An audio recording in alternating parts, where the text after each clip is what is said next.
ही बैठक दुसरीकडे का होत दिल्लीला का नाही? होत दिल्लीला का? बैठक मुंबईला घेता येते. जर ते जीएसटी कौन्सिलमध्ये नियमित जात असेल तर त्यांना सर्व माहिती असू शकते. ते जातात की नाही याची माहिती वगैरे नाही.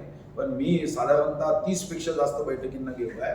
जीएसटी कौन्सिलमध्ये कुठं बैठक घ्यायची ठरतं. कधी ती चेन्नईमध्ये होते, कधी बंगलोरमध्ये होते, कधी मुंबईतही होऊ शकते. जर उद्या राज्याच्या फायनान्स मिनिस्टरने विनंती केली की जीएसटी कौन्सिलची बैठक मुंबईत घ्या, तर मुंबईतही होऊ शकते. त्याला अडचण काय? हा लखनौला म्हणजे पहिल्यांदा काही लखनौला जीएसटीची बैठक होत आहे. आता मग हे तर सामान्य ज्ञानाचाच प्रश्न झाला. कारण जीएसटी कौन्सिलच्या अनेक बैठकी या अनेक राज्यामध्ये झाली. श्रीनगरला सुद्धा जीएसटी कौन्सिलची बैठक झाली, ज्या बैठकीला मी गेलो होतो. आणि म्हणून लखनौला का होत आहे हा प्रश्न मला वाटतं की योग्य नाही.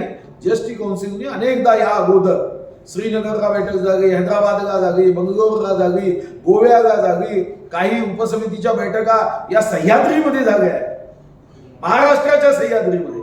असा प्रश्न उपस्थित करणं म्हणजे लोकांमध्ये काहीतरी गैरसमज निर्माण करणं आणि प्रत्येक गोष्टीला राजकारण एक राजकारण आणि राजकारणाचा फाळा वाचल्यासारखा आहे. अर्थमंत्री म्हणून अजितदादांनी जायला पाहिजे आणि त्यामध्ये व्हर्च्युअल घेतली तरच जाता येईल. मला ते गेलेत काय किंवा बैठकीला अनुपस्थित राहिले का हा माझ्यासाठी महत्वाचा विषय नाही. पण जीएसटी कौन्सिलमध्ये जर पेट्रोल डिझेल हे जीएसटीच्या कक्षेत आणत असेल आणि खरंच जर तुम्हाला मनापासून पेट्रोल डिझेलचे भाव कमी व्हावे असं वाटत असेल तर निश्चितपणे जीएसटी कौन्सिलला गेलं पाहिजे किंवा लेखी अनुमती सकारात्मक भूमिका सांगितली पाहिजे की महाराष्ट्राच्या 12.5 कोटी जनतेचा आवाज आहे, पेट्रोल डिझेलचे भाव कमी केले पाहिजे आणि त्यासाठी एकच पर्याय तो म्हणजे जीएसटीच्या कक्षेमध्ये पेट्रोल डिझेल आणणे. सुधीर भाऊ, जीएसटी मध्ये जर पेट्रोल मंत्री म्हणून नका 2-3 दिवस थांबा. या वक्तव्यावर मी आज रात्री त्यांची माझी भेट आहे, मी चर्चा करतो कारण मला याची माहिती नाही. आमदार कुठेच आहेत भाजपचे, ते आता मंत्रालयामध्ये उपोषणाला बसलेले आंदोलन करतात. खरं तर ते शेतकऱ्यांना जो पीक विमा मिळायला हवा होता तो मिळाला नाही म्हणून. परंतु तिथे चर्चा अशी आहे की यानंतर मंत्रालयामध्ये आंदोलन करण्याचा पायंडाच पडू शकतो. आज ते करतायत ते अतिशय चुकीचं काम आहे किंवा चुकीची जागा आहे आंदोलनाची. काय दारूच्या बॉटल मंत्रालयात ठेवला तर तो उत्तम पायंडा आहे का? म्हणजे शेतकऱ्याच्या प्रश्नासाठी आंदोलन करणे हे चुकीचा पायंडा आणि 200 कोटी रुपयाची सिक्युरिटी ज्या मंत्रालयात आहे तिथं मात्र आतमध्ये बॉटल गेल्या तो चांगला पायंडा आहे. अजूनपर्यंत सुद्धा त्याची चौकशी झाली नाही. मी पोलीस अधिकाऱ्यांना फोन करून मुद्दाम विचारलं की मंत्रालयात दारूच्या बॉटल ज्या सापडल्या हजारोच्या संख्येने या संदर्भातली चौकशी पूर्ण झाली का? अजूनपर्यंत या क्षणापर्यंत चौकशी पूर्ण झाली नाही. आता 15,000 कोटी ज्या पोलीस विभागावर खर्च करतो, साध्या दारूच्या बॉटलचा हे पता लावू शकत नाही तर महाराष्ट्र किती असुरक्षित नेत्यांच्या हाती आहे. आमचे दिलीप वळसे पाटील नामधारी गृहमंत्री आणि कार्यकारी गृहमंत्री अनिल परब साहेब आहेत. आता नामधारी गृहमंत्र्यांना माझी विनंती आहे की कमीत कमी जे आंदोलन मंत्रालयात होते आहे त्याला चुकीचा पायंडा असे हिनवण्यापेक्षा तुम्ही शेतकऱ्यांचा पीक विमा ताबडतोब द्यावा आणि राज्यामध्ये विधानसभेचे अधिवेशन हे आपलं मत मांडण्यासाठी, प्रश्न समस्या सोडवण्यासाठी लोकशाहीमध्ये अपेक्षित आहे. तुम्ही अधिवेशनाला सामोरं जाण्यासाठी एवढं घाबरता की जगामध्ये भित्रा प्राणी ससा होता त्याला मागे टाकत भित्रा प्राणी स फॉर ससा नाही, स फॉर सरकार झाला. सोनू सूदच्या घरी जे कारण सांगितले जात आहे की म्हणजे चर्चा आहे की कारण केजरीवालांच्या एका कार्यक्रमामध्ये ब्रँड ॲम्बॅसेडर झाले सरकारचे म्हणून आता हे छापे सुरू झालेत आयकर विभागाचे. मला वाटतं याच्यात काही तथ्य नसतं. असं असतं तर केजरीवालांसोबत काम करणारे शेकडो लोक आहेत, काही व्यापारी सुद्धा आहेत, काही अधिकारी सुद्धा आहेत, सर्वांच्या घरी छापे पडले असते. किंवा या ठिकाणी अनेक असे अभिनेते आहेत की ज्यांच्या कुटुंबातील सदस्यांनी अतिशय द्वेषपूर्वक सरकारवर टीका केली, मग त्यांच्यावर छापे का नाही पडले? म्हणून याच्याकडे आपण नेहमीच राजकीय दृष्टिकोनातून बघण्याच्या ऐवजी जर याकडे आपण कधीतरी याला त्या यंत्रणेच्या चौकशीचा भाग म्हणून बघितलं पाहिजे. असं तर नवीन सुरू झालं नाही ना की काही लोक ज्यांच्या चुका झाल्या ते अशा पद्धतीने धाड पडल्यावर त्याचा डायल्यूट करण्यासाठी एखाद्या पक्षाला मदत करायची, पक्षाचा कार्यकर्ता व्हायचं आणि धाड पडल्यावर सांगायचं की नाही नाही मी या पक्षाचा आहे म्हणून माझ्यावर धाड पडली, म्हणजे आपोआपच त्याच्यावर असणारी तीव्रता कमी होईल असं तर नाही ना. आता ही तपासायची आवश्यकता आहे. कराचा टॅक्सेशनचा. मात्र दुसरीकडे जीएसटीचा परतावा राज्यांना वेळेत येत नाही, ही देखील वारंवार ओरड होताना पाहायला मिळते. मला असं वाटतं की ही सुद्धा एकदा गोष्ट स्पष्ट झाली पाहिजे. हे अपरिपक्व व्यक्तीने किंवा लोकांनी दिलेली माहिती असावी. जीएसटीचा परताव्याचा प्रश्न कुठे उपस्थित होतो? जीएसटी ज्या ज्या वस्तूवर जीएसटीचा जो दर ठरला आहे त्याच्यामध्ये सेंट्रल जीएसटी आणि स्टेट जीएसटी. आता स्टेट जीएसटीचा जो 50% हिस्सा आहे तो आमच्याकडे डायरेक्ट ट्रेझरीत येतो. हा गैरसमज कृपया करू नका की पहिल्यांदा कुठंतरी केंद्राच्या तिजोरीमध्ये सर्व पैसे येतात मग त्याच्यातले हिस्से होतात, असा गैरसमज कृपया करू नका.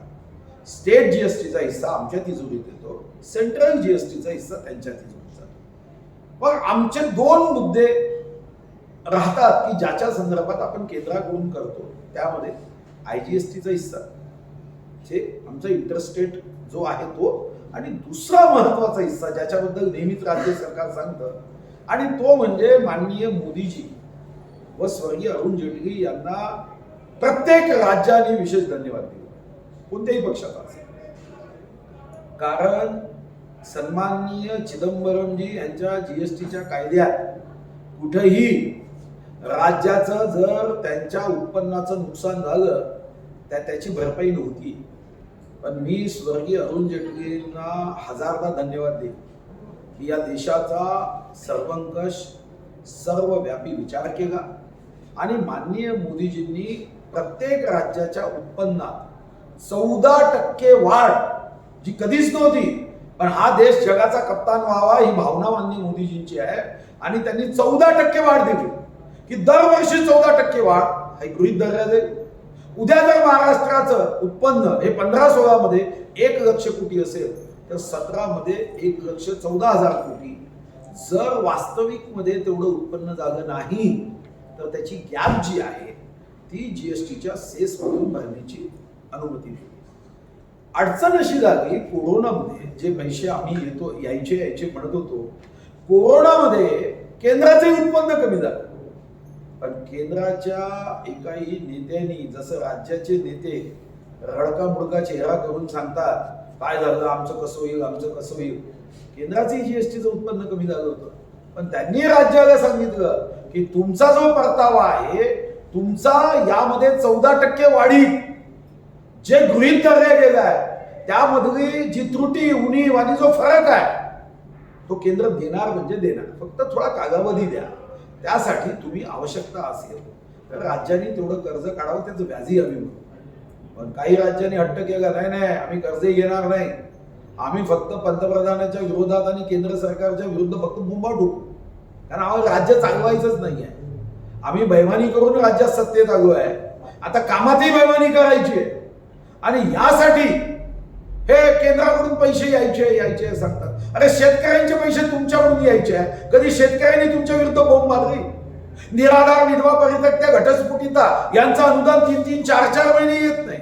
दिव्यांगांचे पैसे यायचे, अनेक लोकांनी सरकारी कामं केली 1.5 वर्ष त्यांचे पैसे दिले नाही.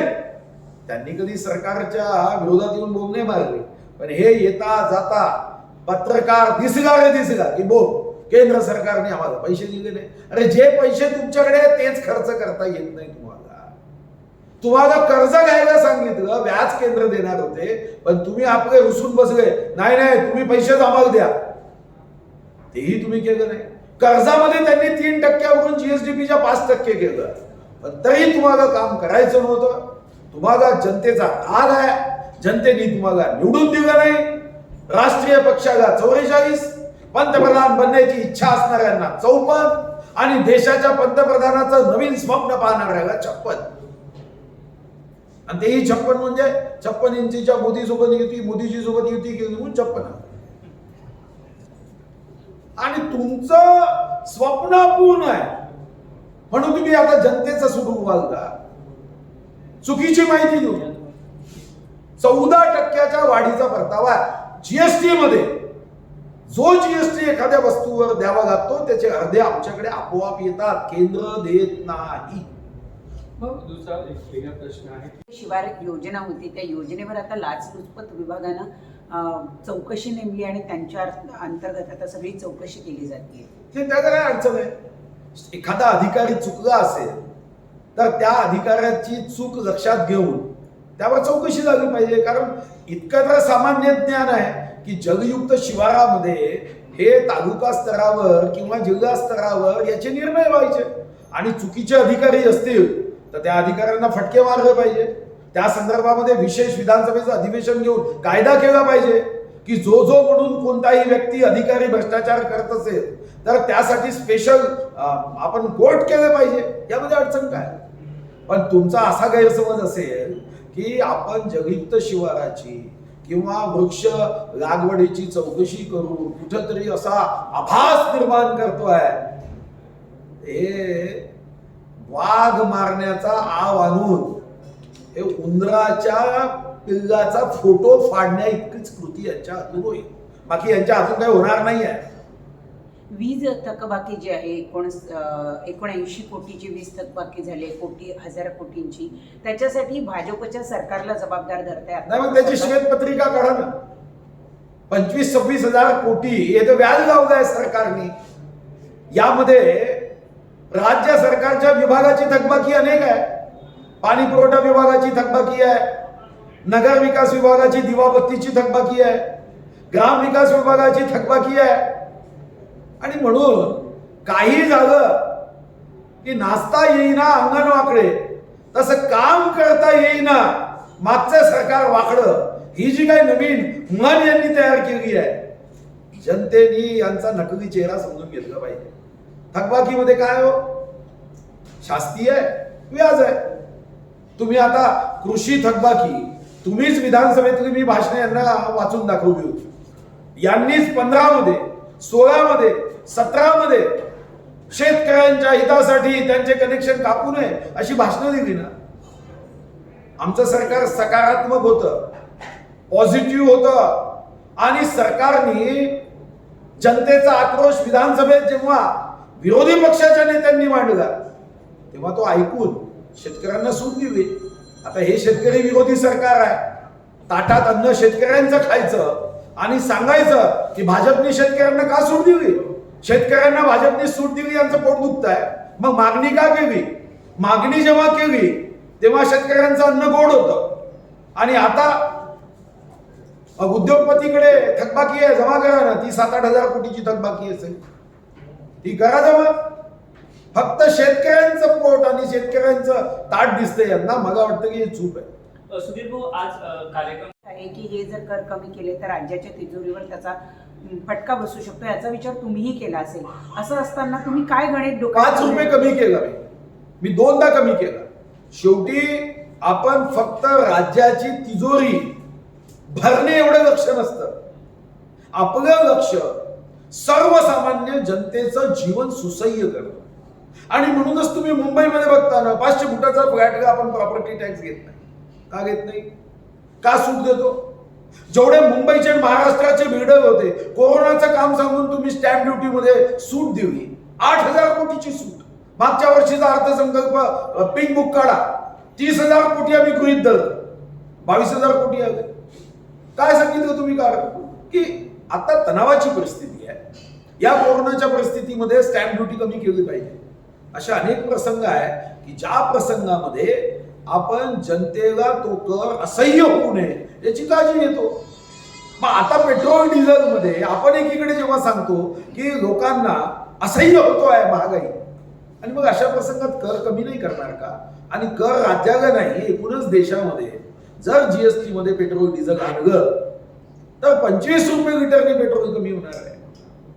साधारणतः 20-22 रुपयांनी डिझेल कमी होणार आहे. आणि यापेक्षाही जास्त कमी करता येईल जर तुम्ही टॅक्सचा जो दर आहे हा अजून जीएसटी मध्ये 28% ठेवला, यापेक्षाही पेट्रोल डिझेल कमी होईल. म्हणजे आपला जीएसटीचा सर्वात शेवटचा सगळ्यात 28% आहे. प्रश्न आहे की जीएसटी मध्ये डिझेल पेट्रोल आणल्यानंतर जे कर आहे ते जर उद्या असा प्रस्ताव मांडण्यात आला आणि केंद्राने जर ते कमी करण्याचा प्रयत्न केला तर त्याच्या एखाद्या विरोधात्मक सुरू असेल असं ते त्यांच्या आजच्या वक्तव्यात. विरोधात असण्याचं कारण नाही. तुम्ही जनतेच्या विरोधात भूमिका कशी घेऊ शकता? म्हणजे तुमच्या करासाठी जनतेच्या तिजोऱ्या रिकाम्या करायच्या का? शेवटी कर तेवढाच असला पाहिजे जो जनतेला असह्य होणार नाही, जनतेला सुसह्य होईल. कर तितकाच असला पाहिजे की जो जनतेला त्याचा भार सोसता येईल. हा शेवटी या पैशाचा उपयोग हा जनतेसाठीच करायचा आहे. आणि म्हणून तुम्ही एकीकडे मोर्चे काढता, एकीकडे आंदोलन करता पेट्रोल डिझेलचा भाव कमी व्हावा. म्हणजे जेव्हा तुम्हाला राज्याची चिंता आहे तेव्हा मग देशाची चिंता नाही आहे का? म्हणजे देशाचा कर कमी केला पाहिजे आणि राज्याचा वाढवला पाहिजे किंवा राज्याचा कायम ठेवला पाहिजे, अशी दुटप्पी भूमिका कशी घेता येईल? ही जनतेच्या प्रती तुमची निष्ठा आहे, यावर संशय निर्माण करायला कशी ही भूमिका आहे? आज एकीकडे तुम्हीच म्हणता ना पेट्रोल डिझेलचा भाव वाढला, मग जीएसटी मध्ये येऊ द्या. साधारणतः 25 रुपये लिटरनी पेट्रोल कमी होईल, कमीत कमी जास्तही होऊ शकतं कमी. डिझेल 20-25 रुपयांनी कमी होईल. पण तुमचा विरोध काय आहे? राज्याच्या तिजोरीची चिंता करताना जेव्हा पेट्रोल डिझेलचे भाव वाढतात त्यावर तुमचा व्हॅट वाढतो ना. मग तुम्ही सांगा की आमचा व्हॅट वाढणार नाही. म्हणजे पेट्रोल डिझेलचे भाव वाढत असताना राज्य सरकार अजून जनतेच्या पेट्रोल आणि डिझेलच्या माध्यमातून जास्त कर जमा करते आणि इकडे मात्र केंद्र सरकारला दोष देते. कसा दुटप्पीपणा सहन करायचा जनते? सुधीर भाऊ, तुम्ही ज्यावेळेला अर्थमंत्री यांच्या संदर्भात हा कार्यक्रम होता. सहकार क्षेत्रातील घटकाम यांचा आहे. मात्र मुख्यमंत्री आज बँकिंग किंवा सहकार क्षेत्रातील केंद्राचा जो कायदा आहे त्याच्यामुळे कुठेतरी अडचणीत वाढ होईल हे सांगताना पाहायला मिळाले. वेगवेगळ्या टीका टिप्पणी देखील त्यांनी केंद्रावरती केलेल्या आहेत. असं आहे की हा एक नवीन राजकीय फॅशन झाली आहे. म्हणजे सहकार विभाग केंद्राने केला. म्हणजे तुमचं काय मत आहे? या महाराष्ट्रामध्ये साधारणतः बँका, मल्टी स्टेट कोऑपरेटिव्ह, पतसंस्था, सहकारी बँका या माध्यमातून गोरगरीब, कष्टकरी या सर्वांचे साधारणतः 25 ते 30 हजार कोटी रुपये बुडवेत. मग यांना लायसन्स पाहिजे का जनतेचे पैसे बुडवण्याचं? केंद्राने सांगितलं की हा आक्रोश देशभर आहे. सहकाराच्या नावाने जनतेचं कल्याण व्हावं ही भूमिका आहे. नकळत सहकार विभागामध्ये जर नुकसान झालं तर मी समजू शकतो, पण अनेक नेते त्यांचा प्रायव्हेट साखर कारखाना प्रचंड फायद्यात आणि सहकारी साखर कारखाना मात्र प्रचंड घाट्यामध्ये. हे गणित कसं आहे? बुद्धी एकच आहे. म्हणजे प्रायव्हेट साखर कारखान्यात तोच व्यक्ती तोच नेता गेला की त्याची बुद्धी चालते आणि सहकारी साखर कारखान्यात तोच नेता तीच बुद्धी घेऊन गेला की मग तो घाट्यात कसा येतो? मी आता मुद्दाम माहितीसाठी दिलंय पत्र आणि मी माहिती घेणार आहे की या नावाने हजारो कोटी रुपये ही राज्य सरकारची हमी घ्यायला लावायची आणि जनतेचे पैसे भरायचे. फक्त यांची शान शौकत काय? शान तर म्हणे सहकारी साखर कारखान्याचे साहेब चेअरमन आहे.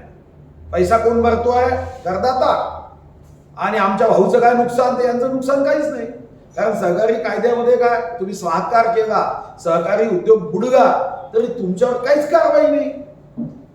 आता सहकार कायद्यामध्ये जर जनतेच्या प्रत्येक पैशाचं सरकार किंवा सहकार विभागाचे विश्वस्त, सहकार विभागाचे जे कोणी डायरेक्टर आहे ते ट्रस्टी आहे, विश्वस्त आहे असं समजून अडचण काय त्याच्यामध्ये? म्हणजे बँका बुडू द्यायच्या, लोकांचे पैसे ज्यांनी बिचाऱ्यांनी ग्रॅच्युइटी मिळाली त्यांनी बँकेत ठेवायची, सहकारी बँकेत त्यांनी हातवरती करायचे. काय त्या वर्धा बँकेमध्ये झालं? काय झालं जळगावच्या पतसंस्थेमध्ये? अरे मुलीच्या लग्नासाठी पैसे ठेवले, लग्नाचं वय झालं, 1 रुपया दिले गेलं नाही. आजारपणासाठी पैसे ठेवले, घरी कॅन्सरचा पेशंट आहे, 1 रुपया नाही. तेव्हा कुठे गेले होते नेते? फक्त केंद्राने सहकार विभाग केला आणि अमित भाई शहा सारखा सहकार मंत्री जाग्या बरोबर या सर्वांचे बीपी वाढायला लागले का? मला वाटतं की मीठ कमी खा. दादांनी एक महाराष्ट्राच्या आर्थिक महाराष्ट्राच्या बजेटला किती त्याचा सकारात्मक परिणाम होऊ शकतो, त्याचा लोकांना कसा फायदा होतो? नाही, शेवटी बजेटच्या सकारात्मक नकारात्मक हा परिणाम कधीच कर कमी करताना बघितला जात नाही. जेव्हाही आपण एखादा कर कमी करतो तेव्हा तो कर जनतेसाठी किती नकारात्मक आहे आणि किती सकारात्मक आहे याच्यावर राज्य चालतं. आपण इथं सावकारी करण्यासाठी बसलो नाही, आपण वेलफेअर स्टेट आहोत, आपण कल्याणकारी राज्य आहोत आणि म्हणून या कल्याणकारी राज्यामध्ये आपण अनेकदा सूट देतो. आज शेतकऱ्यांना आपण विजेमध्ये सूट देतो, 10,000 कोटी रुपयाची सूट देतो. आपण असा कधी विचार केला का? कारण शेतकरी जो आहे कष्ट करणारा आहे, अन्नदाता सुखी भव. तसंच पेट्रोल डिझेल हा जर जीएसटी मध्ये आणला तर निश्चितपणे पेट्रोल डिझेलचे भाव कमी होणार आहे. तुम्ही एकीकडे पेट्रोल डिझेलचे भाव कमी करा अशी मागणी करायची आणि जेव्हा निर्णय यायची वेळ येते तेव्हा पाठ दाखवायची. ही पाठ जीएसटीला की ही पाठ जनतेला आहे, जनतेच्या प्रश्नाला आहे, याचा निर्णय जनतेला करावा. अजितदादांनी अप्रत्यक्षपणे असा आरोप केलाय पंतप्रधान नरेंद्र मोदी यांच्या वाढदिवसानिमित्त पुढचे 7 ऑक्टोबरपर्यंत ते आता काँग्रेस म्हणू लागले आहे की उद्यापासून ते बेरोजगार सप्ताह सुरू करणार. मग त्यांचं ही क्यू केली पाहिजे. बेरोजगारी त्यांनी सहजपणे केंद्रावर विषय टाकला. मग या अगोदर मुंबईमध्ये जे काही उत्तर प्रदेशमधून लोक यायचे रोजगार शोधायसाठी, हा जर केंद्राचा विषय असेल तर पंडित नेहरूजी रोजगार देण्यामध्ये उत्तर प्रदेशमध्ये नापास झाले. स्वर्गीय इंदिरा गांधी उत्तर प्रदेशच्या प्रधानमंत्री होत्या, उत्तर प्रदेशमध्ये रोजगार देण्यासाठी नापास झाल्या. स्वर्गीय राजीव गांधी उत्तर प्रदेशमधून निवडून यायचे, नापास. सोनियाजी उत्तर प्रदेशमधून खासदार, नापास. काँग्रेस काय नापासांची फौज आहे? रोजगार हा विषय तर राज्याचा असतो, त्या राज्याने रोजगाराच्या संधी उपलब्ध करायच्या असतात आणि म्हणूनच आपण स्वर्गीय यशवंतराव चव्हाणांचं नाव घेतो की महाराष्ट्र नेहमी रोजगार देणारं राज्य राहिलं. रोजगार हा विषय केंद्राचा आहे असं सांगून ही जी काही दत्तक विधान योजना काँग्रेसची आहे, ही स्वतःचं अपत्य दुसऱ्याच्या नावाने जमा करायचं, ही दत्तक योजना काँग्रेसने कृपया करू नये.